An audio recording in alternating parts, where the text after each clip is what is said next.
Some drinks just kind of tend to show up everywhere, and then there are the ones that feel like they've been quietly hiding in a book for decades, waiting for the right person to pull them back into the light, and that's where the Mahukona sits for me. Trader Vic's drinks tend to come with a mythology. Big names, big stories, big legacy, but the Mahukona is different. It almost feels like it's casual, like something you'd make for someone who wants a good drink but doesn't want to be knocked out by it.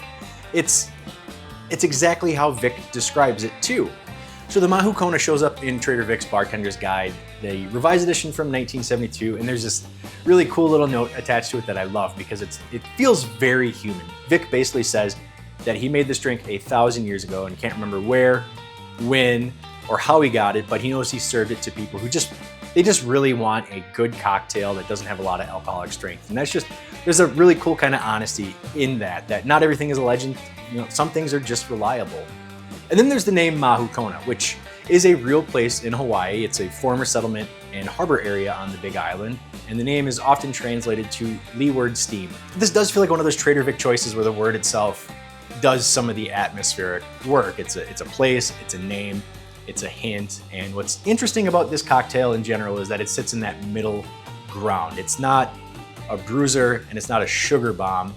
It's really more like a rum cellar that got dressed up with some pineapple and some bitters and then served in a way that Tiki did so well in the mid-century era. They're cold, it's crushed, it's easy. And also Difford's Guide describes it as citrus fresh and refreshing, but not at all as sweetie. And that's exactly what I want right now. So in the spirit of Trader Vic, let's make the Mahukona. So we will start with 1/4 of an ounce of simple syrup, 1/2 of an ounce of lemon juice, 1 ounce of pineapple juice, 1/2 of an ounce of triple sec, 1 ounce of light rum, and 2 dashes of Angostura bitters. We will then fill the tin with ice and blend this drink for about 20 seconds. We will then fill a Pilsner glass with fresh ice and strain the drink over the ice. And today the garnish is a pineapple frond, pineapple wedge, and a mint bouquet. And with that, the Mahukona comes together. So the first thing you're going to get with this cocktail, because that rum, you're using so little of it, and because it's a light Puerto Rican or a light Jamaican, whichever you choose, it's almost inert in this cocktail. It's going to be triple sec forward and lemon forward. That's really what you're going to get up front. A little bit of that pineapple juice, but that rum really is inert in this cocktail, and that's perfectly fine. It's a very refreshing cocktail. Another kind of fun fact about this cocktail is the recipe I shared today is really an updated version of what Trader Vic would make. So Trader Vic's original calls for a dash of simple syrup and a half pineapple slice. Everything else is basically the same. So in the spirit of having a cocktail channel, what fun is it without drinking a lot? I made a second one using Trader Vic's original recipe, which has that half slice of pineapple in it and a dash of simple syrup. So I'm gonna give this one a shot as well.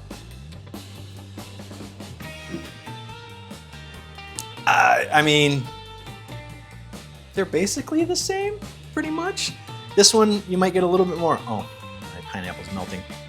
You might get a little bit more pineapple in this one than you do the updated version, but they're both really good cocktails. So, I mean, it's a Trader Vic cocktail. It is what it is. Like, it's nothing fancy, it's not showy. Like, even a Mai Tai, if you think about it, there's only a handful of ingredients. Like, the Mai Tai is the most well-known tiki cocktail on the planet, one of the most well-known cocktails in general. And there's like really nothing special about it if you just take the ingredients one by one. It's a very simple cocktail to make. And a lot of Trader Vic cocktails are like that. And this one is essentially the same. So the half slice of pineapple one is going to be just a little bit different using the fresh pineapple compared to the Dole that I used in this.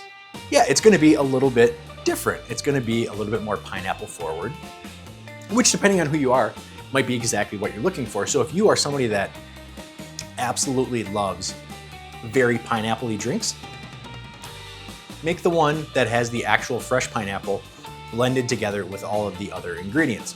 If you are somebody that just wants an easy cocktail that you can prepare in 2 minutes or less, go with the one that has the canned pineapple. I mean, essentially, if I were to do a blind taste test, I would say the original probably is a shade better, but probably not worth it to spend that time cutting up a pineapple and then blending it a little bit longer to make sure that that pineapple flesh is completely eviscerated and blended into the drink itself. I mean, it's not 1A, 1B, but the one with the canned pineapple is like 98.6% of the way there. It's pretty much the same exact thing. So try it both ways. Let me know what you think of this cocktail, the Mahukona.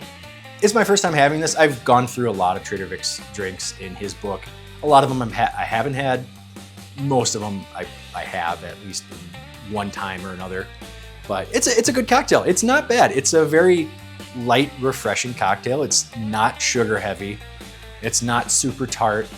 It's a good drink, and having that, if I were to change anything, I would use something that even has a little bit more orange flavor to it with a curacao. So whether you're using like a triple sec like I used, or you use like a Bull's orange curacao, or the Pierre Ferrand, dry curacao, or even like something even more orangey, like a Grand Marnier. I bet a Grand Marnier in this would be absolutely fantastic. Maybe I'll try that once I'm done filming today. But overall, it's a good cocktail. I'm always overly positive on this channel. If I were to say that's my biggest drawback when I'm presenting these cocktails, is I'm very overly optimistic and happy and positive when it comes to the cocktails. But when I'm picking cocktails for this channel, a lot of times I pick ones that I know I'm gonna like, or ones that I find interesting that I've never had. And in filming these episodes, that's really what I want to do. Is I typically try to find cocktails that I haven't heard about, and if I haven't heard about it, there's a solid chance that a lot of people haven't heard about them. I mean, that's really what it is. And the Mahukona isn't unfamous, but it's not as famous as its other cousins, like you have the zombies and the Mai Tais and the jet pilots and everything like that. But it's still a really good cocktail, and it has its place in the hierarchy of tiki cocktails. And it's a well-deserved place because it's not a fancy drink. It's not anything that's going to blow you away, but it's just overall, it's a solid drink. I mean, you look at the ingredients, there are ingredients that are in a large majority of different tiki cocktails. It's just the specifications on the recipe itself that really change. So overall, very good. Give it a try. Let me know what you think of it. So that's the Mahukona. 2 different ways. Well, really 1.5 different ways, but that all being said, thank you so much for watching, everybody. Koli Maluna, cheers and enjoy.